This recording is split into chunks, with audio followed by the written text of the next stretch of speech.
Spring is here, and with spring we have a new arrival. We have another unboxing to do. Here it is. We have a very special unboxing.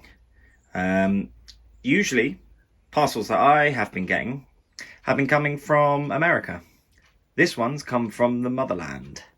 This is an English delivery, which can only mean there's some pretty nice English flint in here.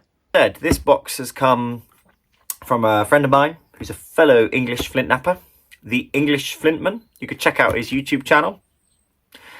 He's a wicked guy. He has cooked, or he can cook flint. So when you're cooking flint, the idea being, or cherts or agates or jaspers, the idea is that you heat it up to a specific recipe and you rearrange the silica layout, meaning that the material will become easier to nap. That's the idea anyway. And I've got everything else I need, but I haven't got access to, but I don't have the equipment I need to be able to heat treat or cook my flints. Not that the obsidian needs cooking, but the jasper, for instance, and some of the English flint need cooking, which he has done. He has cooked some spools of Norfolk flint and he's put it in this box for me. So I am so excited to get this bad boy open and to see exactly what we're dealing with. So we're ready to open. We have here our little obsidian box opener, because we don't use normal knives in this workshop. I know what spools are in here because I was on the phone and we've spoke on the phone about what he's going to send me, but I don't know what else is in here. So there could be some little bonuses. I don't know. Might just be the flint. You never know.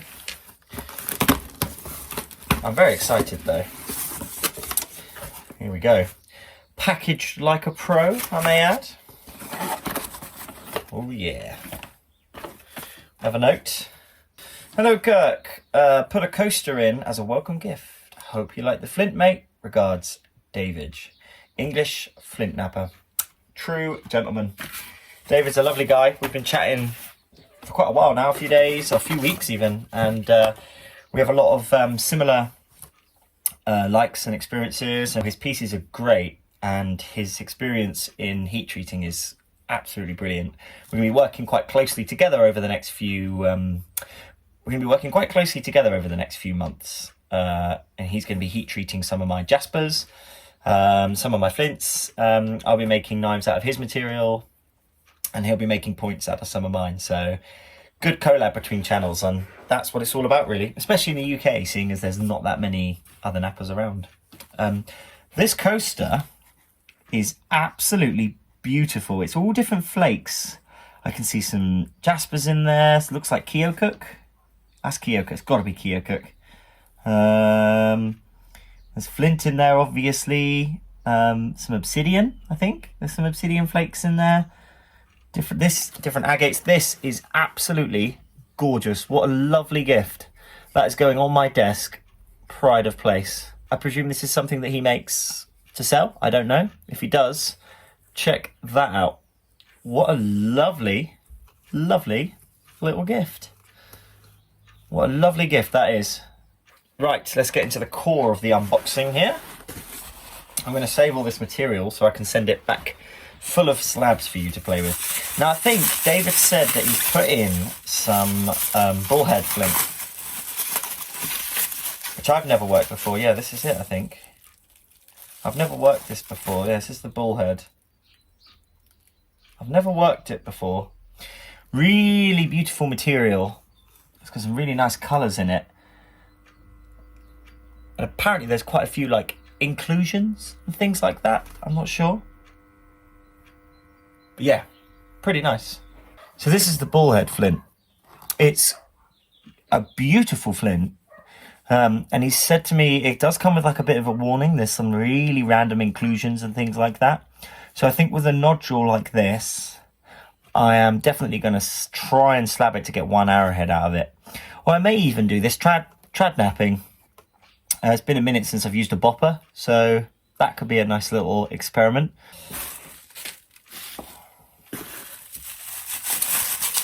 think this is the bullhead, more bullhead, I think. This is more bullhead. Yes. Yeah, this is what I was saying about the inclusions. It's so gnarly. It's pretty though, really, really pretty. And it looks like it would nap insanely well. Just going to get a bopper out here and see if we can get a little flake to travel. Yeah, pretty gnarly.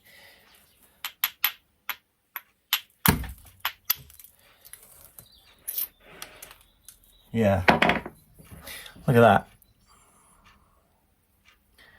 Those mainly just took the cortex off of this piece, but you can see that is so beautiful. The browns, it's like a rusty water kind of colour that runs through it. Really beautiful stuff. I think that would make, I could possibly get an Otzi dagger out of this. Gonna have to slab it, but yeah, I could definitely get an Otzi dagger out of this, provided there's no inclusions running through it or cracks or anything like that. But I think we'll be fine. That is beautiful flint. I'll show you there. That is really gorgeous. You can see the colours in it. I really like that. Nice stuff. So that's the bullhead flint. There's maybe more of it here as well. I'm not sure. I don't know. He's labelled it all, which is really helpful. I think this is the Norfolk. Now, this is just Norfolk flint now, I think. Pretty sure it is. I don't have any labels. These are just odd bits maybe thrown in. Little nodules. Really gnarly little nodules. So I think that's all bullhead. And now we're getting into the main part of it, which is all this English heat-treated Norfolk flint. I've never worked heat-treated English flint before in my life. So this is a really exciting moment. So yeah, look at this. The colour is insane. Absolutely beautiful. The browns and the reds, there's reds coming through, which I've never seen in English flint before. Now, David quarries this. He gets it from a quarry and then heat treats it. I think this would make absolutely insane material. I've never actually broken a flake off. So I'm going to try it now. Find a nice little edge to break a flake off. Just send one shooting down here. Tiny little bopper. I should probably be using a bigger one. Jeez. So in my experience of working English flint, that much force would not have done much. This has completely blown that. It's blown a really gnarly little piece out. And the colours in it. It looks more like a jasper. There's reds and blacks in there. See the colour in that? That's stunning. That is absolutely beautiful. Let's have a look. Another big piece. Very well packaged. Look at that. My God. Woo! Could definitely get a blade out of this. The inclusions are really frustrating. You can see the inclusions. But I think with a clever little bit of sawing, we should be able to work around this. This stuff is stunning. And it goes so glassy.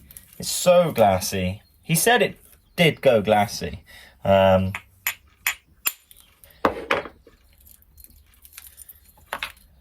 I mean, geez Louise. Look how glassy that is. David, you're a legend. This stuff is beautiful. Heat treated Norfolk flint.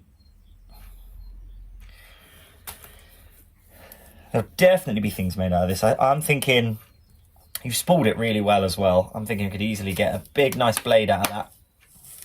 Looks so gnarly. I can't explain it. I just can't explain what it looks like. It's like English flint has this like galaxy kind of look to it. And these are no exception. These are just stunning pieces. Now I am going to run these through the slab saw and get slabs off of them. There's no point in me indirect percussion or direct percussion on any of this, because I'm just going to waste the material. You know, I'll get one arrowhead out of what, if I slabbed that, I could get 2 or 3. Really gnarly hole running right through the middle of that. You can see where it comes out. So I'd have to, see, if I was doing indirect percussion or direct percussion on this, I would have to work around that. Whereas if I'm going to saw, I can saw a knife blank out of that. Most definitely. In fact, with this one, I may even tradnap. I may even just give it the best shot I can and just kind of blow some lovely flakes off and try and get an arrowhead out of it. You see, that is a stunning flake. It's so, I'm amazed at the glassiness of these flakes. You can see it there in the camera. It's so glassy, and of course razor sharp as well. There you go. So whilst we're out in the sunlight, I thought we'd talk about each piece. Just give you a little bit of a detail of some of this flint. This is the biggest nodule that he sent me, and I think my favourite is, so look at the colours in that. Super glassy, obviously very sharp, and he's just cooked it. It's like a giant gammon joint of flinty joy, although I definitely wouldn't put this in a baguette. Imagine a nice blade coming out of that with the colours in it. I'm hoping these inclusions won't be too difficult to nap over. I don't think they will. Some of this is more like it looks more like a jasper than a flint. But yeah, you can hear it. It's so perfect. That's the first nodule there.